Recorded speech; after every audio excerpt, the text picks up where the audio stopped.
আমরা কি তুলে ধরছি আর কি করতে বলছে আল্লাহ তাআলা, আর কি তুলে ধরতেছি আর কি করে যাইতেছি।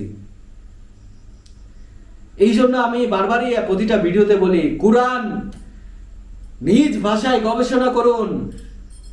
তাৎপর্য পড়ার দরকার নেই আপনার। তাৎপর্য কিসের তাৎপর্য মিয়া? কোরআনের আবার কিসের তাৎপর্য পড়তে যাবেন?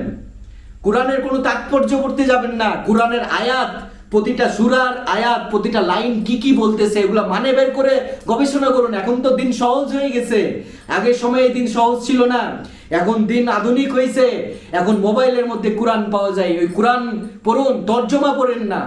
তর্জমা পড়ার দরকার নাই। তর্জমা মানে কি? আমি আমার ডাইমেনশনে বকতেছি, যেমন এখন আমার ডাইমেনশনে বকতেছি না, এটা হচ্ছে আমার তর্জমা। কিন্তু আল্লাহ যেটা বলেছে, ডিরেক্টলি কথা বলেছে, এটা করো এটা কইরো না, এটা করো এটা কইরো না, এটা ঠিক এটা বেঠিক, এটা জানুন।